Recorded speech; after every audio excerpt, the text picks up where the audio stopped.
Hi friends, welcome to Roshni's world. ഇന്ന് ഞാൻ preparation video ആയിട്ടാണ് വന്നത് കേട്ടോ. പിന്നെ കാര്യമായിട്ട് കുക്കിംഗ് ഒന്നുമില്ല. പിന്നെ അതുപോലെ നമ്മളൊന്ന് പുറത്ത് പോയതും അങ്ങനെയുള്ളത് ഇൻക്ലൂഡ് ചെയ്തിട്ടുള്ള ചെറിയൊരു വീഡിയോ കേട്ടോ. അപ്പോൾ ഇതിന് മുൻപ് ഞാൻ എൻ്റെ ചാനലിൽ 2 day in my life video ചെയ്തിട്ടുണ്ട്. കാണാത്തവരുണ്ടെങ്കിൽ അതുകൂടെ ഒന്ന് കണ്ടു നോക്കുക. ഇഷ്ടമാവുകയാണെങ്കിൽ കൂട്ടുകാർക്കും ഫാമിലിക്കും ഇതിൻ്റെയൊക്കെ ലിങ്ക് ഒന്ന് ഷെയർ ചെയ്ത് സപ്പോർട്ട് തരണേ.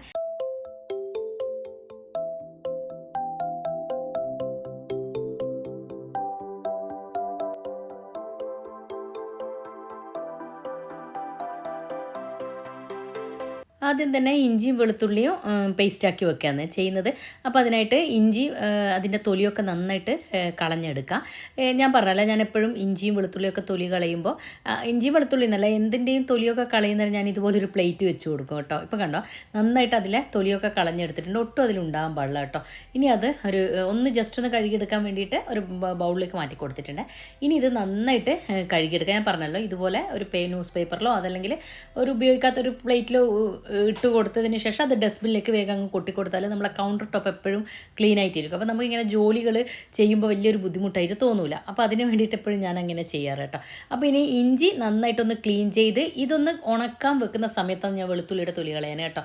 അപ്പോൾ അപ്പോഴേക്ക് ഇതങ്ങ് ഉണങ്ങി വരും. അപ്പം പിന്നെ വേഗം ഇത് ചെയ്യുമ്പോഴേക്കും മറ്റേത് ഉണങ്ങി വരും. അങ്ങനെ ഒന്ന് ചെയ്തെടുക്കാറ് കേട്ടോ. അപ്പോൾ ഇതിപ്പം നന്നായിട്ട് ക്ലീൻ ചെയ്ത് വെള്ളം ഒട്ടും ഇല്ലാതിരിക്കാൻ വേണ്ടിയിട്ട് ഒരു കോട്ടൺ ക്ലോത്ത് വെച്ചിട്ട് അതുകൊണ്ട് നന്നായിട്ടൊന്ന് ഒപ്പിയെടുക്കും കേട്ടോ. ഒന്നിക്കൽ കോട്ടൺ ക്ലോത്ത്, അതല്ലെങ്കിൽ ഇനി ഒന്നുമില്ലെങ്കിൽ അത് ഉണങ്ങാനായിട്ടൊന്ന് ഫാൻ്റെ താഴത്തൊക്കെ ഒന്ന് വെച്ചൊന്ന് ഉണക്കിയെടുത്താൽ മതി. ഒട്ടും വെള്ളം ഉണ്ടാകാൻ പാടില്ല കേട്ടോ.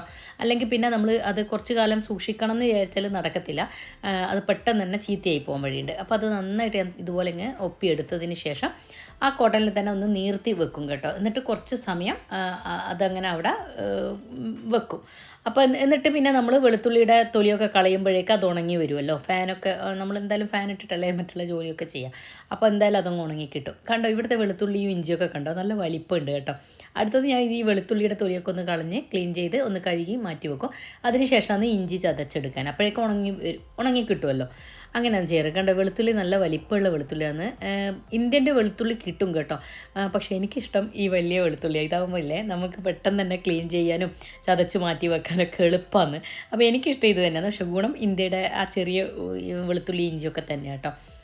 ഇതിപ്പോൾ ലുല്ലു പോകുമ്പോൾ ഞാൻ ആദ്യം നോക്കാം ഇത്ര വലിപ്പമുള്ള വെളുത്തുള്ളിയാണ്. അപ്പോൾ ആദ്യം വെളുത്തുള്ളിനെ അതിങ്ങനെ സെപ്പറേറ്റ് ആക്കി വെച്ചതിന് ശേഷം ഞാൻ അതിൻ്റെ സെൻറ്റർ ഭാഗത്ത് കത്തി കൊണ്ടൊന്ന് വരയിട്ട് വെക്കും. വലുതായത് കൊണ്ട് തന്നെ ഇങ്ങനെ വരയിട്ട് വെക്കുമ്പോൾ തന്നെ കണ്ടോ, ഇതുപോലെ ഇങ്ങനെ നമുക്കിങ്ങനെ റിമൂവ് ചെയ്ത് എടുക്കാൻ പറ്റും. പക്ഷേ എങ്കിലും അത് കുറേ സമയം നമ്മളിങ്ങനെ ചെയ്യണ്ടേ ഓരോന്നോരോന്നായിട്ട്. അപ്പം ഞാൻ അതിനുള്ള ഒരു എളുപ്പ വഴി പറഞ്ഞു തരാം. കുറച്ച് എടുത്തിട്ട് നമ്മൾ ഉപയോഗിക്കാത്ത ഏതെങ്കിലും ഒരു ബോട്ടിലേക്ക് കുറച്ച് ഇട്ട് കൊടുത്തിട്ട് അടച്ച് വെച്ചിട്ടൊന്ന് നന്നായിട്ടൊന്ന് ഷെയ്ക്ക് ചെയ്തെടുക്കുക. നന്നായിട്ട് അതൊന്ന് ഷെയ്ക്ക് ചെയ്തിട്ട് നിങ്ങളൊന്ന് പാത്രത്തിലേക്ക് ഇട്ട് വെക്കുക. അതിൻ്റെ തൊലിയൊക്കെ ഒന്ന് അങ്ങോട്ടും ഇങ്ങോട്ടൊക്കെ ആയിട്ടുണ്ടാവും കണ്ടോ. അപ്പോൾ കുറേ നമുക്ക് എന്താ പറയുക, ഓരോന്നാക്കിയിട്ട് തൊലി ഇങ്ങനെ റിമൂവ് ചെയ്തെടുക്കുന്നതിനെക്കാട്ടും എളുപ്പമല്ലേ ഇങ്ങനെ ചെയ്തെടുക്കുന്നത്. അപ്പോൾ നിങ്ങളിങ്ങനെ ഒന്ന് ചെയ്ത് നോക്കട്ടോ. ഞാനധികം ഇങ്ങനെയാണ് ചെയ്യാറ്. ചിലപ്പോൾ ഞാൻ മോൻ്റെയും പപ്പൻ്റെയും കയ്യിൽ കൊടുക്കും, ഇങ്ങനെ ഷെയ്ക്ക് ചെയ്തിട്ട് അവരിങ്ങനെ ഇട്ട് തരും. അപ്പോൾ ഞാൻ പിന്നെ പെട്ടെന്ന് അതിങ്ങനെ മാറ്റും. അങ്ങനെയൊക്കെ ആയിരുന്നു ചെയ്തുകൊണ്ടിരുന്നത് കേട്ടോ. അപ്പോൾ ഇത് ബാക്കിയുള്ളത് ഞാൻ ഇതേപോലെ തന്നെ ചെയ്തെടുക്കട്ടെ.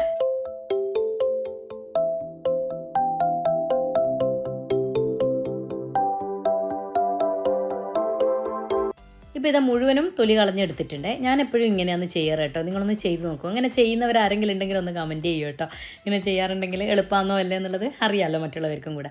അപ്പോൾ ഇനി ഇതും കൂടെ ഒന്ന് ജസ്റ്റ് ഒന്ന് കഴുകിയെടുക്കുന്നുണ്ട്. ഇത് പിന്നെ വല്ലാണ്ടും കഴുകാനൊന്നും വേണ്ട. ഒന്ന് ജസ്റ്റ് ഒന്ന് കഴുകിയതിന് ശേഷം ഇതും ഞാനൊന്ന് ഉണങ്ങാനായിട്ട് കോട്ടൺ ക്ലോത്തിലേക്ക് ഇട്ട് കൊടുക്കുന്നുണ്ട്. അതല്ലെങ്കിൽ ഒരു ടിഷ്യൂ പേപ്പറിൽ ഇട്ട് കൊടുത്താലും മതി. ഇനി ഒന്നും ഇല്ലെങ്കിലും വെള്ളം ഒന്നിങ്ങനെ വാലാൻ നമ്മളെ സ്ട്രെയിനറിലായിട്ട് ഇട്ടിട്ടൊന്ന് വാലാൻ വെച്ചാൽ മതി വെള്ളം കേട്ടോ. അപ്പോൾ അതങ്ങ് പോയി കിട്ടും. ഞാനിപ്പോൾ ഇത് 2 പ്ലേറ്റിലോട്ടാക്കിയിട്ട് മാറ്റി വെച്ച് കൊടുക്കുന്നുണ്ട്. കാരണം ഒന്നിച്ച് കൂട്ടിയിടുമ്പോൾ പെട്ടെന്ന് ഉണങ്ങി കിട്ടത്തില്ലല്ലോ. അതിന് വേണ്ടിയിട്ട് ഇങ്ങനെയാണ് ചെയ്ത് വെക്കുന്നത്. കണ്ടോ, 2 പ്ലേറ്റിലായിട്ട് ഒന്നിലാകുമ്പോൾ കുറച്ച് കൂടുതലാകുമ്പോൾ പെട്ടെന്ന് ഉണങ്ങി കിട്ടില്ല. അപ്പോൾ അത് ഉണങ്ങി വരുമ്പോഴേക്ക് ഈ ഇഞ്ചിയും ഒന്ന് കട്ട് ചെയ്തെടുക്കുക. ഇഞ്ചിയും കണ്ടോ, നല്ല വലിപ്പം കേട്ടോ ഇഞ്ചി. എനിക്ക് പക്ഷേ ഭയങ്കര ഇഷ്ടമാണ്. പക്ഷേ ഇതെന്താ പ്രശ്നം എന്ന് പറയുന്നത്, ഇങ്ങനെ കട്ട് ചെയ്തിട്ട് വേണം ചതച്ചെടുക്കാൻ. നമ്മുടെ നാട്ടിലെ ഇഞ്ചി പോലെ നമുക്ക് പെട്ടെന്ന് ഇതിലിട്ടിട്ട് അങ്ങനെ അടിച്ചെടുക്കാൻ പറ്റത്തില്ല. അപ്പോൾ ഞാൻ ഇതുപോലെ ഇങ്ങനെ ചെറിയ ചെറിയ പീസസ് ആക്കിയിട്ട് അങ്ങനെയാണ് ചതച്ചെടുക്കാറ്. ഇപ്പോൾ കണ്ടോ, ഈ ബൗൾ നിറയെ കിട്ടിയിട്ടുണ്ട്. അപ്പോൾ ഇത് നമുക്കൊന്ന് ചതച്ചെടുക്കാം. അടുത്തത് നമ്മൾ ശ്രദ്ധിക്കേണ്ട ഒരു കാര്യം എന്താണെന്ന് പറഞ്ഞാൽ നമ്മൾ എടുക്കുന്ന മിക്സിയുടെ ജാറിൽ ഒട്ടും വെള്ളം ഉണ്ടാകാൻ പാടില്ല കേട്ടോ. അങ്ങനെ വെള്ളം ഉണ്ടാകുമ്പോൾ പെട്ടെന്ന് അത് ചീത്തയായി പോകാൻ വഴിയുണ്ട്. അപ്പോൾ അത് നന്നായിട്ട് അത് തുടച്ചതിന് ശേഷം അതിലേക്ക് നമ്മൾ ഇഞ്ചി ഇട്ട് കൊടുക്കുന്നത്. അതിൻ്റെ കൂടെ തന്നെ കുറച്ച് ഉപ്പിട്ട് കൊടുക്കുക. ഞാൻ കല്ലുപ്പിടാന്ന് വിചാരിച്ചായിരുന്നു, എന്നോട് വിട്ടുപോയി കേട്ടോ. എന്നിട്ട് സാധാരണ ഉപ്പ് തന്നെയാണ് ഇട്ട് കൊടുത്തത്, പൊടി ഉപ്പിട്ട് കൊടുത്തു. അപ്പോൾ ഇനി ഇതിലോട്ട് കുറച്ച് മഞ്ഞപ്പൊടി ഇട്ട് കൊടുക്കുന്നുണ്ട്. ഇത് ഇഞ്ചിയിലായതുകൊണ്ടാണ് മഞ്ഞപ്പൊടി ഇടുന്നത് കേട്ടോ, വെളുത്തുള്ളിയിൽ ഇട്ട് കൊടുക്കത്തില്ല. അപ്പോൾ ഇതാ വെളുത്തുള്ളി മഞ്ഞ കളറിലല്ലേ കിടക്കുക, അപ്പോൾ അതുകൊണ്ട് തന്നെ ഇട്ട് കൊടുക്കുന്നതിന് കുഴപ്പമൊന്നുമില്ല. പക്ഷേ ചിലത് നമുക്ക് മഞ്ഞ കളർ വേണ്ടാത്തതിലൊക്കെ ബുദ്ധിമുട്ടാവും അരച്ച് വെക്കുമ്പോൾ. അപ്പോൾ ഇതിപ്പോൾ നന്നായിട്ട് ഞാൻ അരച്ചെടുത്തിട്ടുണ്ട്. ഇനി ഞാൻ പച്ചമുളക് ഉള്ളത് കൊണ്ട് ഇത് ഫ്രിഡ്ജിലായിരുന്നു ഉണ്ടായിരുന്നു ഈ ബോക്സ്. അപ്പോൾ അതൊന്നും നനവുണ്ട്, മറ്റു ഭാഗം ഒഴിഞ്ഞ ഭാഗം നനഞ്ഞ് കിടക്കാന്ന് ഡിവൈഡ് ചെയ്ത് വെക്കുന്നതല്ലേ. അപ്പോൾ അതിൻ്റെ നന്നായിട്ട് അത് എന്തെങ്കിലും ഒരു ടിഷ്യൂ വെച്ചിട്ട് നന്നായിട്ട് അതും നന്നായിട്ട് ഉണക്കി വെക്കണം കേട്ടോ, ഒട്ടും വെള്ളം ഉണ്ടാകാൻ പാടില്ല. എന്നിട്ട് നമ്മൾ ആ ബോക്സിൻ്റെ രണ്ട് സൈഡിലായിട്ട് ഇഞ്ചിയും വെളുത്തുള്ളിയും ഞാൻ വെച്ച് കൊടുക്കാറ്. ഞാൻ ഗ്ലാസ് ബൗളായിരുന്നു എടുക്കാറ്, അപ്പോൾ അതിനോട് വീണ് പൊട്ടിപ്പോയി. അപ്പോൾ അതിന് ശേഷം പിന്നെ നോക്കിയിട്ട് എനിക്ക് കിട്ടിയില്ല. എനിക്കിഷ്ടം ഗ്ലാസ് ബൗളാണ്, ഞാൻ പ്രിഫർ ചെയ്യാനും ഗ്ലാസ് ബൗളിൽ സൂക്ഷിക്കുന്നത് കേട്ടോ നല്ലത്. ഇഞ്ചിയാലും വെളുത്തുള്ളിയാലും എനിക്കിഷ്ടമല്ല ഈ പ്ലാസ്റ്റിക് ബോക്സിലാക്കി വെക്കുന്നത്. പക്ഷേ നിവൃത്തിയോടുകൊണ്ട് അങ്ങനെ വെച്ചിരുന്നില്ല, കുറേ നോക്കി കിട്ടിയില്ല. പക്ഷേ ഇനി ബാക്കി വന്നത് ഞാനിത് ചെയ്യാന്ന് പറഞ്ഞാൽ ഇതുപോലെ ഒരു ഗ്ലാസ് ബൗളിലാക്കിയിട്ട് ബോട്ടിലാക്കിയിട്ട് അത് ഫ്രിഡ്ജിൽ സൂക്ഷിച്ച് വെക്കും. എന്നിട്ട് ആവശ്യത്തിന് മാത്രം കുറച്ചേറെ എന്ന് വെച്ചാൽ 1, 2, 3 ദിവസം കൂടി വന്ന ഒരാഴ്ച, അത്രയിൽ കൂടുതൽ ഞാൻ ആ പ്ലാസ്റ്റിക് ബോക്സിൽ തന്നെ വെക്കില്ല. കൂടുതൽ ഞാൻ ഇതിൽ തന്നെയാണ് വെച്ചിട്ട് ഫ്രിഡ്ജിൽ സൂക്ഷിക്കാറ്. ഇതിൽ നിന്ന് അതിലേക്ക് അങ്ങ് തട്ടിക്കൊടുക്കും. എനിക്ക് കിട്ടുമെങ്കിൽ ഞാൻ നോക്കുന്നുണ്ട് കേട്ടോ, ഗ്ലാസ് ബൗൾ എവിടെയെങ്കിലും കിട്ടുമെങ്കിൽ ഞാൻ ഡിവൈഡ് ചെയ്തത് അത് ഞാൻ നോക്കി നടക്കുന്നുണ്ട്. മോനും പപ്പയപ്പയും പറയുന്നത് അത് കിട്ടുന്നവരെ സമാധാനം ഉണ്ടാവില്ല. എൻ്റെ കയ്യിൽ നിന്ന് വീണ് പൊട്ടിപ്പോയതായിരുന്നു കേട്ടോ. ഈ ബോട്ടിൽ തന്നെ വെക്കുന്നതാണെങ്കിൽ ഏകദേശം 2 ബോട്ടിലോളം എനിക്ക് കിട്ടുമായിരുന്നു കേട്ടോ. അപ്പോൾ ഞാൻ പിന്നെ കുറച്ച് ഡിവൈഡ് ചെയ്ത് വെച്ചല്ലോ, അതുകൊണ്ടാണ് കേട്ടോ. ഇനി വെളുത്തുള്ളി അപ്പോഴേക്കും ഉണങ്ങി വന്നിട്ടുണ്ട്. ഇനി അതും ഒന്ന് പേസ്റ്റാക്കി എടുക്കാം. ഇതിലോട്ട് ഞാൻ കുറച്ച് ഉപ്പിട്ട് കൊടുക്കുന്നുണ്ട്. കൂടെ തന്നെ കുറച്ച് വിനാഗിരിയാണ് ഞാൻ ചേർത്ത് കൊടുക്കുന്നത്. അപ്പോൾ നിങ്ങൾക്ക് വിനാഗിരി ചേർക്കാൻ താല്പര്യമില്ല എന്നുണ്ടെങ്കിൽ ഉപ്പ് തന്നെ ഒന്ന് ചൂടാക്കിയിട്ട് കുറച്ച് നന്നായിട്ടൊന്ന് ചൂടാക്കിയതിന് ശേഷം ചേർത്ത് കൊടുത്താൽ മതി കേട്ടോ. ഞാൻ പിന്നെ ഉപ്പ് ചൂടാക്കാത്തത് കൊണ്ടാണ് വിനാഗിരി കുറച്ച് ഇട്ടിച്ച് കൊടുക്കുന്നത് കേട്ടോ. വിനാഗിരി അധികം ഒഴിക്കുന്നത് ആവശ്യമില്ല എന്നുണ്ടെങ്കിൽ നിങ്ങൾക്ക് അങ്ങനെ ചെയ്യാമെന്ന് പറയായിരുന്നേ. ഉപ്പൊന്ന് ചൂടാക്കിയിട്ട് ചേർത്ത് കൊടുക്കുക. അപ്പോൾ ഇഞ്ചിയും ഞാൻ അരച്ചെടുത്തിട്ടുണ്ട്. ഇനി അതും ഞാൻ ഈ ഡിവൈഡ് ചെയ്ത് വെച്ചതിൽ നിന്ന് ആദ്യം കുറച്ച് എടുത്ത് ഇതിലേക്ക് വെക്കും. എന്നിട്ട് ബാക്കിയാണ് ഗ്ലാസ് ബോട്ടിലേക്ക് ആക്കി വെക്കുള്ളൂ കേട്ടോ. എൻ്റെ അടുത്ത് ഞാൻ കാണുന്നതൊക്കെ ഇല്ലേ ഗ്ലാസ് ബോട്ടിൽ എനിക്കിങ്ങനെ ഡിവൈഡ് ചെയ്യുന്ന കണ്ടിട്ടുണ്ടായിരുന്നു. പക്ഷേങ്കിൽ ആ പച്ചമുളക് വെക്കുന്നത് അതിൻ്റെ അകത്ത് സ്പേസ് ഇല്ല. ആകെ ഇഞ്ചിയും വെളുത്തുള്ളിയും മാത്രം ചെയ്യാനുള്ള ആകെ 2 ഡിവൈഡ് മാത്രമേ കണ്ടിട്ടുള്ളൂ. ഇപ്പം കണ്ടെടുത്തോളം ഞാൻ കണ്ടത് അങ്ങനെയായിരുന്നു. എനിക്ക് ആ 3 ഉള്ളത് എൻ്റെ കയ്യിൽ പിന്നെ കിട്ടിയിട്ടേ ഇല്ല. എനിക്ക് ആകെ ഒരു തവണയാണ് അത് കിട്ടി, അത് വീണ് പൊട്ടിയും പോയി. അപ്പോൾ എനിക്ക് ഇഞ്ചിയും വെളുത്തുള്ളിയും പച്ചമുളകും ഒന്നിച്ച് കിട്ടുന്നത് എന്നതാണ് എനിക്കിഷ്ടം. അതുകൊണ്ടാണ് അത് ഞാൻ 2 ഉള്ളത് വാങ്ങിക്കാത്തത്. നിവൃത്തിയില്ലെങ്കിൽ അത് തന്നെ വാങ്ങിക്കേണ്ടി വരും. അപ്പോൾ ഇനി നമ്മൾ ചെയ്യേണ്ടതെന്ന് പറഞ്ഞാൽ ഇതിൻ്റെ ഏറ്റവും മുകൾ ഭാഗത്ത് ഒരു ടിഷ്യൂ വെച്ചിട്ട് അതൊന്നിങ്ങനെ തുടച്ചെടുത്തതിന് ശേഷം അടച്ചു വെച്ച് കൊടുക്കണം കേട്ടോ. എപ്പോഴും അതിൻ്റെ ആ ഭാഗത്ത് ഇങ്ങനെ നനവല്ല, ഇഞ്ചിയുടെയും വെളുത്തുള്ളിയുടെയും ഒക്കെ ആ ഒരു ഇതുണ്ടെങ്കിൽ ആ ഭാഗത്ത് ഇങ്ങനെ കിടക്കുമ്പോൾ നമ്മൾ ആ ടോപ്പില്ലേ ഇതും കൂടെ ആയി നിൽക്കുമ്പോൾ പെട്ടെന്ന് കേട് വരും കേട്ടോ. അപ്പോൾ അത് നന്നായിട്ട് അതൊന്ന് ടിഷ്യൂ വെച്ചൊന്ന് തുടച്ചെടുത്തതിന് ശേഷം ഇതുപോലെ അടച്ച് വെച്ചിട്ട് ഫ്രിഡ്ജിൻ്റെ ഞാനിപ്പോൾ ഫ്രീസറിൻ്റെ ആ ഡോറിൻ്റെ മുകളിൽ നമുക്കൊരു ഡിവൈഡർ ഉണ്ടാവില്ല, അതിലേക്ക് വെച്ച് കൊടുക്കാറാണ് ഞാൻ പതിവ്. അപ്പോൾ ഇനിയിപ്പോൾ ഇതൊക്കെ അതിലേക്ക് അങ്ങ് കൊണ്ടുവെക്കട്ടെ. എന്നിട്ടിപ്പോൾ ആവശ്യമുള്ളവരെടുത്താൽ മതിയല്ലോ. അടുത്തത് വറുത്തരച്ച സാമ്പാറിന് വേണ്ടിയിട്ട് തേങ്ങ വറക്കുന്നത് കാണിച്ചു തരാം. എനിക്കിതിന് മുൻപൊരു കമൻറ്റ് വന്നിട്ടുണ്ടായിരുന്നു. ഞാൻ ഇതിന് മുൻപൊരു സാമ്പാർ വെക്കുമ്പോൾ ഓൾറെഡി വറുത്ത തേങ്ങ വെച്ചിട്ട് ചെയ്തപ്പോൾ അതിൽ എന്തെല്ലാം ചേർത്ത് ഇത്താവെന്ന് പറയുമോ എന്ന് ചോദിച്ചിട്ട് എനിക്കൊരു കമൻറ്റ് വന്നിട്ടുണ്ടായിരുന്നു. അപ്പോൾ അവർക്കും കൂടി ഉപകാരപ്പെട്ടോട്ടെ എന്ന് വിചാരിച്ചിട്ട് ഇത് കാണിക്കുന്നത് കേട്ടോ. ഇതിപ്പോൾ ഞാനിപ്പോൾ ഒരു തേങ്ങ എടുക്കുന്നെങ്കിൽ ഏകദേശം ഒരു കാൽ കപ്പ് മുതൽ 3/4 കപ്പ് വരെ മല്ലി. ഇപ്പോൾ ഞാനിപ്പോൾ പൊടിക്കാത്തത് ചേർക്കുന്നത്. നിങ്ങൾ മല്ലിപ്പൊടിയാണ് ചേർക്കുന്നെങ്കിൽ ഒരിക്കലും തേങ്ങ വറുക്കുന്നതിന് മുൻപായിട്ട് പൊടികൾ വറക്കാൻ നിൽക്കണ്ട. ഞാനിപ്പോൾ ഇതിപ്പോൾ ഓൾറെഡി മുഴുവൻ മല്ലിയല്ല ഇട്ട് കൊടുത്തത്, അതുകൊണ്ടാണ് ഒരു 2 ടേബിൾ സ്പൂൺ വെളിച്ചെണ്ണ ഒഴിച്ചു കൊടുക്കുക. എന്നിട്ട് അതിലോട്ട് ഈ മല്ലി ഇട്ടിട്ട് നന്നായിട്ടൊന്ന് വറക്കുക. അത് വറന്ന് വരുന്ന സമയത്ത് തന്നെ വെളുത്തുള്ളി ഞാൻ ഒരു 4 5 വെളുത്തുള്ളി, ഇവിടെ ഇപ്പോൾ വലിപ്പമുള്ള വെളുത്തുള്ളി ആയതുകൊണ്ട് ഞാൻ ഇങ്ങനെ കൂടുതൽ ചേർത്ത് കൊടുക്കുന്നത്. നിങ്ങൾ ആ ചെറുതൊക്കെ ആണെങ്കിൽ നല്ല കുത്തലുണ്ടാവുമല്ലോ, അപ്പോൾ അങ്ങനെയുള്ള സമയത്താണെങ്കിൽ പിന്നെ കുറച്ച് ഇട്ട് കൊടുത്താൽ മതി കേട്ടോ. വെളുത്തുള്ളി അതും ഇട്ട് കൊടുക്കാം. പിന്നെ വറ്റൽമുളകും കറിവേപ്പില കുറച്ച് ഏറെ ഇട്ട് കൊടുക്കുന്നത് നല്ലതാണ് കേട്ടോ. വറുത്തെടുക്കുമ്പോൾ നല്ലൊരു ഫ്ലേവറും ടേസ്റ്റും ഒക്കെ ആയിരിക്കും. അപ്പോൾ ഇനി നന്നായിട്ട് ഇതൊന്ന് വറുത്തെടുക്കുക. എന്നിട്ട് ഈ മല്ലി നല്ലൊരു ഗോൾഡൻ ബ്രൗൺ നിറാവുന്ന സമയത്ത് വേണം നമുക്കിതിലോട്ട് തേങ്ങ ചേർത്ത് കൊടുക്കാൻ. ഇപ്പോൾ കണ്ടോ, ഇത്രയും ആവണം കേട്ടോ. നന്നായിട്ട് വറുന്നതിന് ശേഷം ഇനി പൊടികളെ ചേർത്ത് കൊടുക്കുന്നെങ്കിൽ ആദ്യം ഒരിക്കലും ചേർക്കരുത്. അത് തേങ്ങ ആദ്യം ഇട്ടിട്ട് നന്നായിട്ട് വറുത്ത് ഗോൾഡൻ ബ്രൗൺ നിറാവുന്ന സമയത്ത് പൊടികൾ ചേർത്ത് കൊടുത്താൽ മതി. ഞാനിപ്പോൾ അതുപോലെ ജീരകം പൊടി ചേർക്കുന്നതുകൊണ്ടാണ് ഇതിൽ ചെറിയ ജീരകം ചേർക്കാത്തത്. ഈ സമയത്ത് ഇനി ഇതാ ഒരു തേങ്ങ ചിരകിയത് മുഴുവൻ ഇട്ട് കൊടുക്കുന്നുണ്ട്. ഞാനിങ്ങനെ വറുത്ത് വെച്ചിട്ട് മുഴുവൻ എടുക്കില്ല. എനിക്കിപ്പോൾ നാളത്തെ ഇഡ്ഡലിക്കുള്ള സാമ്പാറാണ്, കറിയും അതുപോലെ ഉച്ചക്കുള്ള ചോറിനുള്ളതും. അപ്പോൾ അതുകൊണ്ട് ഞാൻ ഇന്ന് കുറച്ച് കറി വെച്ച് വെക്കുന്നുണ്ട്, അത് ഞാൻ കാണിച്ചു തരാം. പിന്നെ അതുപോലെ മല്ലി ഇട്ട് കൊടുക്കുന്ന അതേ സമയത്ത് തന്നെ ഞാൻ 1/4 ടീസ്പൂൺ ഉലുവ കൂടെ ചേർത്തിട്ട് കൊടുത്തിട്ടുണ്ടായിരുന്നേ. അതെന്നോട് പറയാൻ വിട്ടുപോയിട്ടുണ്ട്. അപ്പോൾ ഒരു 1/4 ടീസ്പൂൺ ഉലുവ കൂടെ ഇട്ട് കൊടുക്കുന്നത് നല്ലതാട്ടോ. അതുപോലെ ജീരകം നിങ്ങൾ മുഴുവൻ ചേർത്ത് കൊടുക്കുന്നതാണെങ്കിൽ അതും ഇട്ട് കൊടുക്കാം. ഞാൻ പിന്നെ പൊടി എൻ്റെത് വറുത്ത് വെച്ചതുള്ളത് കൊണ്ട് പൊടിച്ച് വെച്ച പൊടി ചെറിയ ജീരകത്തിൻ്റെ ഉണ്ട് എൻ്റെ അടുത്ത്, അതുകൊണ്ട് ഞാൻ ഈ സമയത്ത് ചേർത്ത് കൊടുത്തിട്ടില്ല കേട്ടോ. ഉലുവ ചേർത്തിട്ടുണ്ട് ഒരു 1/4 ടീസ്പൂൺ. അപ്പോൾ ഇനി ഇതാ നന്നായിട്ട് അതൊന്ന് ഗോൾഡൻ ബ്രൗൺ നിറാവുന്നവരെ വറുത്തെടുക്കുക. നന്നായിട്ട് തന്നെ ഇത് സാമ്പാറിനുള്ളത് വറുത്തെടുക്കണം. ഇനി ഇതൊന്ന് തണുത്തതിന് ശേഷം നമുക്കിതൊന്ന് പൊടിച്ചെടുക്കാം. പൊടിച്ചിട്ട് ഞാൻ സൂക്ഷിക്കുന്നില്ല. ഞാനിപ്പം ആവശ്യമുള്ളത് മാത്രം പൊടിച്ച് അരച്ച് ഉപയോഗിക്കും. ബാക്കിയുള്ളത് പൊടിക്കാതെ തന്നെ ബോക്സിലാക്കി വെക്കുകയാണ് ചെയ്യുന്നത് കേട്ടോ. അങ്ങനെ ആകുമ്പോൾ ഒരു ഫ്രഷ്നെസ് എനിക്ക് തോന്നിയിട്ടുണ്ട്. അതുകൊണ്ടാണ് പൊടിച്ച് വെക്കുമ്പോൾ കുറച്ചും കൂടെ അതൊന്ന് പഴകിയ പോലെ തോന്നും. അപ്പോൾ അതിനും നല്ലത് പൊടിക്കാതെ അത് വറുത്ത് കിട്ടിയല്ലോ, ഇനി നമുക്കത് ഒന്ന് മിക്സിയിലിട്ടിട്ട് വെള്ളമൊഴിച്ച് ഒന്ന് അരച്ചെടുക്കേണ്ട ആവശ്യമല്ലേ വരുന്നുള്ളൂ. അപ്പോൾ ഇപ്പോൾ ഉള്ള ആവശ്യത്തിനുള്ളത് മാത്രം എടുത്തിട്ട് ബാക്കി ഞാൻ ബോക്സിലാക്കി വെക്കുകയാണ് ചെയ്യുന്നത് കേട്ടോ. അത് ഞാൻ കാണിച്ചു തരാം.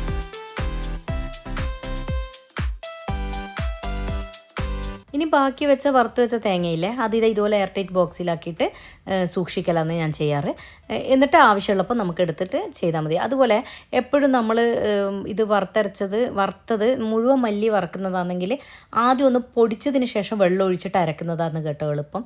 നല്ലതും വേഗം അരഞ്ഞ് കിട്ടും. അങ്ങനെ ആകുമ്പോൾ നമ്മൾ ഡയറക്റ്റ് വെള്ളം ഒഴിച്ചിട്ട് ഈ മുഴുവൻ മല്ലിയിൽ ഡയറക്റ്റ് വെള്ളം ഒഴിച്ചിട്ട് അരക്കുന്നതിനേക്കാളും കുറച്ചുകൂടെ നന്നായിട്ട് സ്മൂത്തായി കിട്ടാൻ ആദ്യം ഒന്ന് പൗഡറാക്കുക, എന്നിട്ട് അതിലോട്ട് വെള്ളം ഒഴിച്ചിട്ട് അരച്ചെടുക്കുന്നത് കേട്ടോ. അപ്പോൾ ഞാനിപ്പോൾ ഇതിങ്ങനെ അടച്ചിട്ട് നമ്മൾ ഫ്രിഡ്ജിൻ്റെ ഡോറുണ്ടല്ലോ, അതിൻ്റെ അടുത്തൊരു ഡിവൈഡർ ഉണ്ടല്ലോ, അതിലോട്ട് സൂക്ഷിച്ച് വെക്കുകയാണ് ചെയ്യാറ്. എന്നിട്ട് പിന്നെ ആവശ്യമുള്ളപ്പം ചെയ്യുക. ഇത് കുറേ കാലം ഇതുപോലെ ഇങ്ങനെ കേടുകൂടാതെ ഇരിക്കും കേട്ടോ. നമുക്ക് ചിക്കനൊക്കെ വറുത്തരച്ച് വെക്കുമ്പോഴും ഇങ്ങനെ ചെയ്യുന്നത് നല്ലതാട്ടോ. ഇപ്പോൾ കണ്ടോ, ഞാൻ പറഞ്ഞല്ലോ ആദ്യം ഒന്ന് പൊടിച്ചെടുക്കുകയാണ് ചെയ്യാൻ. എന്നിട്ട് അതിലൂടെ ഞാൻ പുളിവെള്ളം ചേർത്ത് കൊടുത്തിട്ട് അരച്ചെടുക്കുകയാണ് ചെയ്യുന്നത്. ഇതിപ്പോഴുള്ള ആവശ്യത്തിനുള്ളത് ഞാൻ മാറ്റി വെച്ചല്ലോ അരക്കാൻ, അതാണ് ഞാൻ കാണിച്ചു തരുന്നത്. അപ്പോൾ കുറച്ച് പുളിവെള്ളം ചേർത്തിട്ട് കൂടി പോകരുത്, തക്കാളിയൊക്കെ ചേർക്കുന്നത്. അപ്പോൾ കുറച്ച് ഒഴിച്ചിട്ട് നന്നായിട്ട് ആദ്യം ഒന്ന് പൊടിച്ചെടുക്കുക, എന്നിട്ട് പുളിവെള്ളം ഒഴിച്ച് കൊടുത്താൽ മതി കേട്ടോ. അങ്ങനെയാണ് ഞാൻ ചെയ്തത്. കണ്ടോ, ഇതുപോലെ നല്ല സ്മൂത്തായിട്ട് തന്നെ അരച്ചെടുക്കാനും ശ്രദ്ധിക്കുക. ഇനി ഇതങ്ങോട്ട് മാറ്റി വെക്കാം. അടുത്തത് ബ്രെഡ് ക്രംസ് ഉണ്ടാക്കുന്നത് കാണിച്ചു തരാം കേട്ടോ. ബ്രെഡ് ക്രംസ് ഉണ്ടാക്കുമ്പോൾ നമ്മളിപ്പം എന്തെങ്കിലും സ്നാക്സ് ഒക്കെ ഉണ്ടാക്കും, ബ്രെഡ് വെച്ചിട്ട് എന്തെങ്കിലും സ്നാക്സ് ഉണ്ടാക്കുമ്പോൾ അതിൻ്റെ അരികു വശമോ അങ്ങനെയൊക്കെ ഉണ്ടാകുമ്പോൾ അത് ഞാൻ ഇതുപോലെ ടോസ്റ്റ് ചെയ്തിട്ട് പെട്ടെന്ന് പൊടിച്ചിട്ട് ഫ്രിഡ്ജിൽ സൂക്ഷിക്കാറുണ്ട്. അതുകൂടാതെ ഇതുപോലെ ഫ്രഷ് ആയിട്ടുള്ള ബ്രെഡ് വെച്ചിട്ടും ചെയ്ത് വെക്കാറുണ്ട് കേട്ടോ. ഇങ്ങനെ വെച്ച് കഴിഞ്ഞാലില്ലേ, നമുക്ക് പെട്ടെന്ന് ഒരു സ്നാക്സ് ഒക്കെ ഉണ്ടാക്കണമെങ്കിൽ ഒരു ബ്രെഡ് ക്രംസിൻ്റെ ആവശ്യം ഉണ്ടെങ്കിൽ ആ സമയത്ത് നമ്മൾ കിടന്ന് ഓടേണ്ട ആവശ്യമില്ലല്ലോ. പെട്ടെന്ന് തന്നെ ബ്രെഡ് ക്രംസ് ഫ്രിഡ്ജിൽ നിന്ന് എടുത്ത് നമുക്ക് ചെയ്യേണ്ട ആവശ്യമില്ല. ഒരു സ്നാക്സ് ഉണ്ടാക്കണം എന്ന് വിചാരിച്ചാൽ നമുക്ക് ചെയ്തെടുക്കാൻ എളുപ്പത്തിന് വേണ്ടി ചെയ്ത് വെക്കുന്നത് കേട്ടോ. ഇനിയിപ്പോൾ ബാക്കിയുള്ള ബ്രെഡ് പീസസ് ഉണ്ടെങ്കിലും ഞാൻ ഇതുപോലെ തന്നെയാണ് ചെയ്ത് വെക്കാറ്. പെട്ടെന്ന് തന്നെ ഇതുപോലെ ഇങ്ങനെ ടോസ്റ്ററിൽ ഇട്ട് കൊടുക്കും. എന്നിട്ട് ഒന്ന് ടോസ്റ്റ് ചെയ്തിട്ട് പെട്ടെന്ന് അങ്ങ് പിന്നെ മിക്സിയുടെ ജാറിലിട്ടിട്ട് ഒന്ന് അടിച്ചെടുക്കും. ഇനിയിപ്പോൾ ടോസ്റ്റർ ഇല്ലാന്നുണ്ടെങ്കിൽ പിന്നെ ഞാൻ അതും കാണിച്ചു തരാം കേട്ടോ, എങ്ങനെയാണ് ചെയ്യുന്നതെന്നുള്ളത്.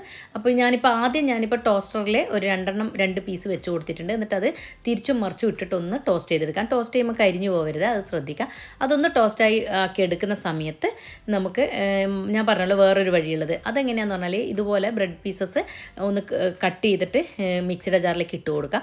മിക്സിയുടെ ജാറിലോട്ട് ബ്രെഡ് പീസസ് ഇട്ട് കൊടുക്കുമ്പോഴും ക്ലീനക്സ് വെച്ചിട്ട് നന്നായിട്ട് തുടക്കണം. അതിൻ്റെ ആ ലിഡും പിന്നെ മിക്സിയുടെ ജാറൊക്കെ നന്നായിട്ട് തുടച്ചതിന് ശേഷം ബ്രെഡ് പീസസ് ഇട്ടിട്ട് പൊടിച്ചെടുക്കണം കേട്ടോ. അപ്പോൾ ഞാനിതൊന്ന് പൊടിച്ചെടുത്ത് കൊണ്ടുവരട്ടെ.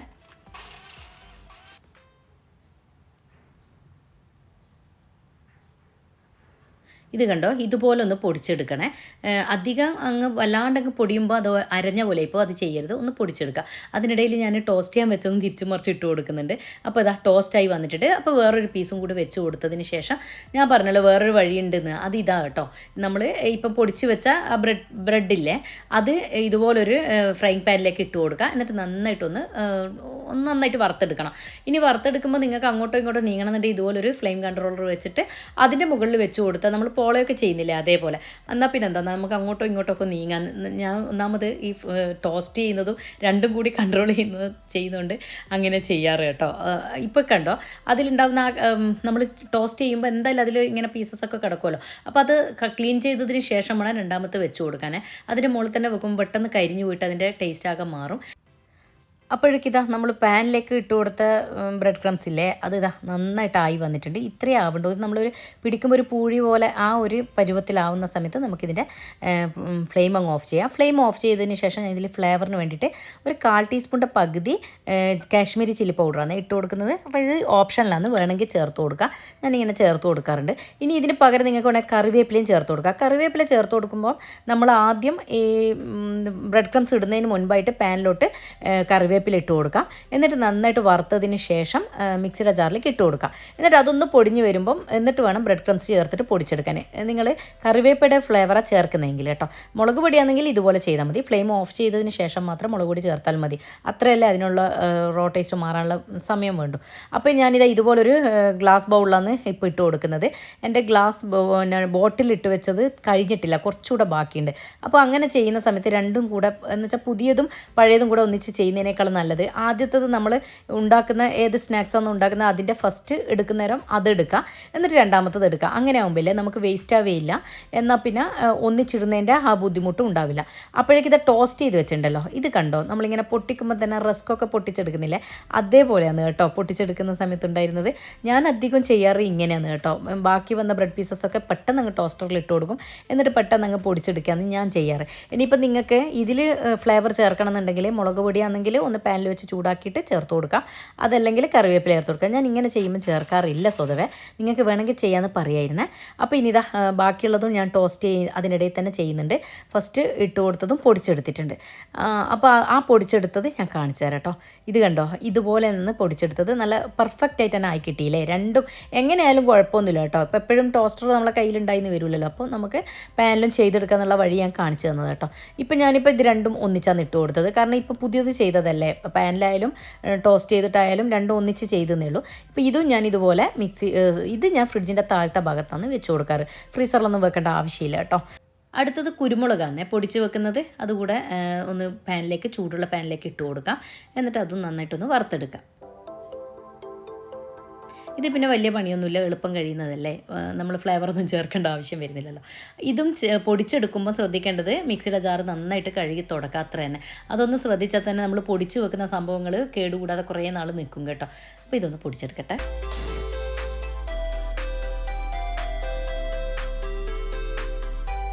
ഇനി കുരുമുളക് പൊടിയും നല്ലൊരു എയർ ടൈറ്റ് ബോക്സിലാക്കിയിട്ട് വെക്കാം.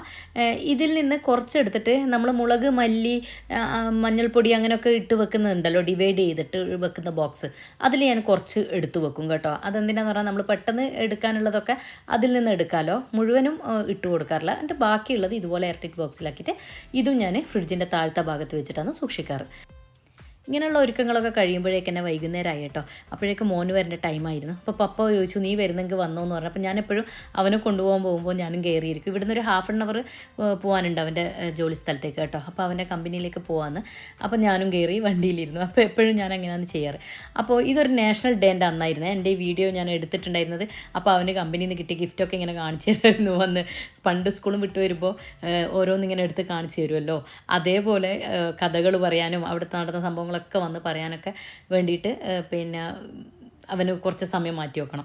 പിന്നെ അത് കഴിഞ്ഞ് നമ്മൾ തിരിച്ചു വരുമ്പോൾ വൈകുന്നേരം ചായക്ക് ഞാൻ ഇതൊക്കെ ചെയ്തത് കൊണ്ട് തന്നെ ഇന്ന് ചായക്കൊന്നും ഉണ്ടാക്കാൻ പറ്റിയിട്ടുണ്ടായിരുന്നില്ല. അപ്പോൾ മോൻ പറഞ്ഞു നമുക്കിന്ന് പിസ്സ വാങ്ങിക്കാം ഉമ്മ എന്ന് പറഞ്ഞിട്ട് നമ്മൾ ക്യാരി ഫോറിൻ്റെ ഭാഗത്ത് മൂപ്പർ നമ്മളെ വിട്ടു തന്നു. മൂപ്പർക്ക് വേറെ പോകേണ്ട ഒരു ആവശ്യം ഉണ്ടായിരുന്നു.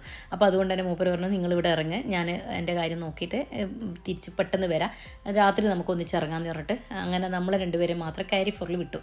അപ്പോൾ അവിടെ പോയപ്പം പിസ്സ കിട്ടിയില്ല. അപ്പോൾ നമ്മൾ എന്തെടുത്തു, നേരെ ലുലുവിലേക്ക് പോകാമെന്ന് പറഞ്ഞു.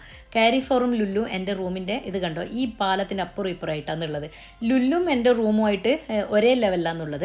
പക്ഷേങ്കിൽ ക്യാരി ഫോർ ഈ പാലം കിടന്ന് ഞാൻ ഇപ്പുറത്തേക്ക് വരണം. ലിഫ്റ്റ് കയറിയിട്ട് അപ്പുറത്തേക്ക് അങ്ങ് കിടക്കേണ്ട. ആ പാലം ഒന്നിങ്ങനെ ആ ലിഫ്റ്റിൽ കയറിയിട്ട് പാലത്ത് കൂടെ ഒന്നങ്ങ് നടന്നാൽ എൻ്റെ റൂമും കണ്ടോ, ആ ലുല്ലും എൻ്റെ റൂമും ഈ സൈഡിലും, ക്യാരി ഫോർ നേരെ ഓപ്പോസിറ്റും. ഈ ഒരു നമ്മളെ നാട്ടിലാണെങ്കിൽ നേരെ എങ്ങനെയെങ്കിലും ഇങ്ങോട്ട് കിടക്കാനുള്ള, ഇതിപ്പോൾ റൗണ്ട് പോട്ട് കറങ്ങേണ്ട ഒരു ആവശ്യമുണ്ട്. പക്ഷേ ഇത്രയേ ഉള്ളൂ കാണുമ്പോൾ, ഒരു പാലം അങ്ങോട്ടും ഇപ്പുറവും കിടക്കണം, അത്രയേ ഉള്ളൂ. പക്ഷേങ്കിൽ എൻ്റേത് ലുല്ലുവിൻ്റെ സൈഡിലാണ് വീട്, റൂം വരുന്നത്. കണ്ടോ മോൻ്റെ കൈൻ്റെ ആ റൈറ്റ് സൈഡിലുള്ളത് ബിൽഡിംഗ് ആയിരുന്നു എൻ്റെത്. അതേ സൈഡിൽ തന്നെയായിരുന്നു ലുലു, പക്ഷേ നേരെ ഓപ്പോസിറ്റാണ് കാരിഫോർ. അപ്പം നമ്മൾ ലുലുവിലേക്ക് കയറിയിട്ട് നടന്നു പോകുമ്പോൾ അവിടെ നിന്ന് കുറേ ഫോട്ടോസൊക്കെ എടുക്കും. ഇത് തന്നെയാണ് നമുക്ക് രണ്ടുപേർക്കും പണി. പിന്നെ അവിടുത്തെ കഥയൊക്കെ, കമ്പനിയിലുള്ള കഥയൊക്കെ അവനിങ്ങനെ പറയും. ഞാൻ എൻ്റെ രാവിലത്തെ കഥ, രാവിലെ മുതൽ വൈകുന്നേരം വരെ ഷിൻഡു ഞാനും കൂടിയിട്ടുള്ള കഥകളൊക്കെ അവനോട് പറയും. അങ്ങനെ നമ്മളിങ്ങനെ സംസാരിച്ചും. പിന്നെ അവന് ചെറുതിലില്ലേ എന്നോട് പറയാതെ വരുന്ന വഴികളൊക്കെ ഇങ്ങനെ കാണിച്ചു തരും കേട്ടോ. ഇപ്പം അവന് നല്ല ധൈര്യമായി പറയാൻ. അന്ന് അവന് ധൈര്യക്കുറവായിരുന്നല്ലോ. അപ്പം കുട്ടികളെ കൂടെ കൂടിയിട്ട് വരുന്ന വഴിയൊക്കെ കാണിക്കുമ്പോൾ ഞാൻ അത്ഭുതപ്പെട്ടിട്ട് ഇവിടെയൊക്കെ നീ വരുമോ എന്നൊക്കെ ഇങ്ങനെ ചോദിക്കുമ്പോൾ അവൻ പറയുന്നത് പിന്നെ അല്ല നമ്മൾ കളിച്ച കളിയൊക്കെ എന്ന് പറഞ്ഞിട്ട് അവനിങ്ങനെ അന്നത്തെ കാര്യങ്ങളൊക്കെ പറഞ്ഞ് ചിരിച്ച്. പിന്നെ നമ്മൾ നേരെ ലുലുവിലേക്ക് കയറി. കുറച്ച് സാധനങ്ങളൊക്കെ വാങ്ങിക്കാനുണ്ടായിരുന്നു. എനിക്ക് നട്ട്സൊക്കെ കഴിഞ്ഞിട്ടുണ്ടായിരുന്നു, അതൊക്കെ വാങ്ങിച്ചു. പിസയൊക്കെ വാങ്ങിച്ചു. അങ്ങനെ നമ്മൾ നേരെ വീട്ടിലോട്ട് തിരിച്ചു പോകും. കുറേ സമയം നിന്നില്ല കേട്ടോ. മൂപ്പരില്ലാത്തതുകൊണ്ട് ഒരു രസം ഉണ്ടായിരുന്നില്ല. എനിക്ക് മൂപ്പരില്ലെങ്കിൽ ഒരു വല്ലായ്മയാണ്. നമ്മുടെ കൂടെ മൂപ്പരും വേണം എപ്പോഴും. അപ്പോഴാണ് ഒരു സന്തോഷം. പക്ഷേ ഇങ്ങനെയുള്ള സന്ദർഭങ്ങളിൽ നമ്മളിങ്ങനെ ചില സമയത്തൊക്കെ നമ്മളെ വിട്ടിട്ട് പോകാറുണ്ട്. നിവൃത്തിയില്ലെങ്കിൽ നമ്മൾ തന്നെ വാങ്ങിച്ചിട്ട് കയറും, അങ്ങനെയാണ്. അപ്പം നമ്മൾ കുറച്ച് നട്ട്സൊക്കെ വാങ്ങിച്ചിട്ടുണ്ടായിരുന്നു. അപ്പം ഞാൻ വിചാരിച്ചു വേഗം പിസിയൊക്കെ കഴിച്ച് കഴിഞ്ഞായിരുന്നേ. അതൊന്നും ഞാൻ എടുത്തില്ല. മോന് സമ്മതിച്ചില്ല. എപ്പോഴും എന്നെ ഇങ്ങനെ എടുക്കണ്ടെന്ന് പറഞ്ഞിട്ട് ചീത്ത പറയും. അവന് കൂടുതൽ അവനെ ഇൻക്ലൂഡ് ചെയ്യുന്നത് അവനക്ക് ഇഷ്ടമല്ല. അപ്പോൾ പപ്പക്കും അങ്ങനെ കേട്ടോ, കൂടുതലായിട്ട് അവർക്ക് ഇഷ്ടമല്ല. അതുകൊണ്ടാണ് ഞാൻ പിന്നെ കാണിക്കാത്തത്. അപ്പോൾ പിന്നെ അത് കഴിക്കുന്നതൊന്നും അവനക്ക് ഇഷ്ടമില്ലാത്തത് പിന്നെ എടുക്കണ്ടെന്നുള്ളതിൽ ഓരോ സമയത്ത് ഓരോ മൂഡല്ലേ, മക്കളല്ലേ. അപ്പോൾ അതൊക്കെ കഴിഞ്ഞപ്പോൾ ഞാൻ നട്ട്സൊക്കെ ഇങ്ങനെ ഡിവൈഡ് ചെയ്ത് വെച്ചു. അപ്പം അതിൽ ബാക്കി വന്നത് ഞാൻ ഇതുപോലെ ഇങ്ങനെ എടുത്തു വെച്ച എന്താ ഉപകാരം നടക്കാം. നമുക്ക് പിന്നെ പെട്ടെന്നൊരു സംഭവം ഉണ്ടാക്കണമെങ്കിൽ നട്ട്സിൻ്റെ ആവശ്യമുണ്ടെങ്കിൽ ഒന്ന് തുറന്നാൽ മതി, അപ്പോൾ എല്ലാം ഒന്നിച്ച് കിട്ടും. പിന്നെ ബാക്കി വന്നത് ഞാനിതാ ഇതുപോലെ പിന്നെ എൻ്റെ കയ്യിലുണ്ടല്ലോ അത് ഫോൾഡ് ചെയ്ത് വെക്കുന്നത്, അത് ഞാൻ ചെയ്ത് അങ്ങോട്ടേക്ക് വെച്ചു. പിന്നെ അത് കഴിഞ്ഞപ്പോൾ ഞാൻ ലുലു തന്നെ കട്ട് ചെയ്ത് വെച്ചിട്ടുള്ള കുറച്ച് വെജിറ്റബിൾസ് വാങ്ങിച്ചിട്ടായിരുന്നു. കൂടുതലൊന്നുമില്ല. സാമ്പാറിന് ഞാൻ വെച്ച് നാളെ ഇഡ്ഡലിയാണ് രാവിലെ ബ്രേക്ക്ഫാസ്റ്റിന്. അപ്പം കറി ഉണ്ടായാൽ എനിക്ക് ആ പരിപാടിയും കഴിഞ്ഞു. പിന്നെ രാത്രി ഇന്ന് നമുക്ക് മൂപ്പരൊരു ഫാമിലി ഫ്രണ്ടിൻ്റെ വകയാണ് ഫുഡ്. അപ്പം അതുകൊണ്ട് കബ്സ കൊണ്ടുതരാമെന്ന് പറഞ്ഞിട്ടുണ്ടായിരുന്നു. അപ്പം ഞാൻ വെച്ചാൽ ആ കബ്സ ഉള്ളതുകൊണ്ട് നമുക്ക് രണ്ടുപേർക്കും അത് മതി. മൂപ്പർക്ക് അത് വേണ്ട, കബ്സ അത്ര ഇഷ്ടമല്ല മൂപ്പർക്ക്. അപ്പോൾ എന്നോട് പറഞ്ഞു നിങ്ങൾ അത് കഴിച്ചോ, എനിക്ക് 2 ദോശ വിട്ടുതന്നു. അപ്പം ദോശയുടെ മാവ് ഫ്രിഡ്ജിലുണ്ട്. അപ്പം ഞാൻ വിചാരിച്ചു അത് കൊടുക്കുമ്പം ഇതുണ്ടായാൽ മതി, സാമ്പാർ ഇഷ്ടമാണ് മൂപ്പർക്ക്. അപ്പോൾ രാവിലെ ഇഡ്ഡലിയും ആക്കാം. അപ്പം അങ്ങനെയാണ് ദോശമാവിനെ കൊണ്ട് പിന്നെ വേഗം 2 ദോശ ഇടാന്നുള്ളതിൽ ഞാൻ പെട്ടെന്ന് തന്നെ സാമ്പാർ ഉണ്ടാക്കി. പിന്നെ സാമ്പാറിൻ്റെ റെസിപ്പി ഞാൻ ഇത് മുൻപ് ചെയ്തതുകൊണ്ടാണ് കൂടുതലായിട്ട് പറയാത്തത് കേട്ടോ. പിന്നെ മെയിനായിട്ട് വറുത്തരച്ചതിൻ്റെ സംഭവം ചോദിച്ചതുകൊണ്ട് മാത്രം ആ തേങ്ങ വറുക്കുന്നത് കാണിച്ചെന്നുള്ളൂ കേട്ടോ. അപ്പോൾ ഇതാ കറിയും ആയിട്ടുണ്ട്. അത് ഞാൻ ഡീറ്റെയിൽ ആയിട്ട് പറയുന്നില്ല. അഥവാ നിങ്ങൾക്ക് അങ്ങനെ വേണമെന്നുണ്ടെങ്കിൽ ഞാൻ ഡിസ്ക്രിപ്ഷൻ ബോക്സിൽ ഇതിൻ്റെ ലിങ്ക് ഇടാം കേട്ടോ. ഞാൻ സാമ്പാർ ചെയ്തിട്ടുണ്ടായിരുന്നു, ഓണത്തിൻ്റെ സീസണിൽ ഞാൻ ചെയ്തിട്ടുണ്ടായിരുന്നു. പിന്നെ സാമ്പാർ ഉണ്ടാക്കുന്നതിൻ്റെ അങ്ങനെയാണ് ഞാൻ ലിങ്ക് ഡിസ്ക്രിപ്ഷൻ ബോക്സിൽ കൊടുക്കാം കേട്ടോ, സാമ്പാർ ഉണ്ടാക്കുന്നതിൻ്റെ. അപ്പം സാമ്പാർ ഉണ്ടാക്കി വെച്ചിട്ട് നമ്മൾ ഇനിയിപ്പം നൈറ്റിൽ മൂപ്പര കൂടെ ഞാൻ പറഞ്ഞല്ലോ നമുക്ക് ഗ്രാൻഡ് മാളിൻ്റെ അടുത്തായിട്ടാണ് മൂപ്പര ഫ്രണ്ടിൻ്റെ ആ റൂം വരുന്നത്. അപ്പോൾ നമുക്ക് ഏതായാലും ഗ്രാൻഡ് മാളിൻ്റെ അവിടെ എത്തേണ്ടതുണ്ട്. അപ്പം പിന്നെ ആ ഫുഡും വാങ്ങിച്ചു. നമ്മളപ്പോൾ ഇങ്ങോട്ട് തിരിച്ചു പോന്നു. മൂപ്പറ് പിന്നെ പാലസിലാണ് വർക്ക് ചെയ്യുന്നത്. അപ്പോൾ അവർക്ക് പാലസ് നോക്കിയാൽ ചില സമയത്തൊക്കെ കബ്സ നമ്മളെ വിളിച്ച് തരാറുണ്ട് കേട്ടോ അവർ. അപ്പോൾ അത് വാങ്ങിച്ചു നമ്മളിങ്ങ് പോന്നു. മൂപ്പറ് ഫ്രണ്ടാണ്, ഒരു പാകിസ്ഥാനി ഫാമിലി കേട്ടോ. പിന്നെ അവർക്ക് അത്ര അവരെ കാണിക്കുന്നത് ഇഷ്ടപ്പെട്ടില്ലെങ്കിലോ എന്ന് വിചാരിച്ചിട്ട് ഞാൻ കാണിക്കാതിരുന്നത്. അങ്ങനെ നമ്മളിങ്ങോട്ടേക്ക് വന്നു. ഫുഡൊക്കെ കഴിഞ്ഞ് ഇന്നത്തെ വിശേഷം ഇത്രയൊക്കെ ഉള്ളൂ കേട്ടോ. ഷിൻഡോ നമ്മുടെ കൂടെ തന്നെ ഉണ്ടായിരുന്നു. അപ്പോൾ നിങ്ങൾക്കിത് ഇഷ്ടമാവുകയാണെങ്കിൽ കൂട്ടുകാർക്ക് ഫാമിലിക്കൊക്കെ ലിങ്ക് ഷെയർ ചെയ്ത് കൊടുക്കുക. ആദ്യമായിട്ടാണ് ചാനൽ കാണുന്നതെങ്കിൽ സബ്സ്ക്രൈബ് ചെയ്ത് സപ്പോർട്ട് കൂടെ തരണം. തൊട്ടടുത്തുള്ള ബെല്ലൈക്കൻ എനേബിൾ ചെയ്ത് വെച്ചാൽ ഞാനിടുന്ന വീഡിയോസ് നിങ്ങൾക്ക് നോട്ടിഫിക്കേഷൻ കിട്ടുള്ളൂ. അപ്പോൾ പുതിയ വീഡിയോയിൽ കാണുമ്പോഴേക്കും താങ്ക്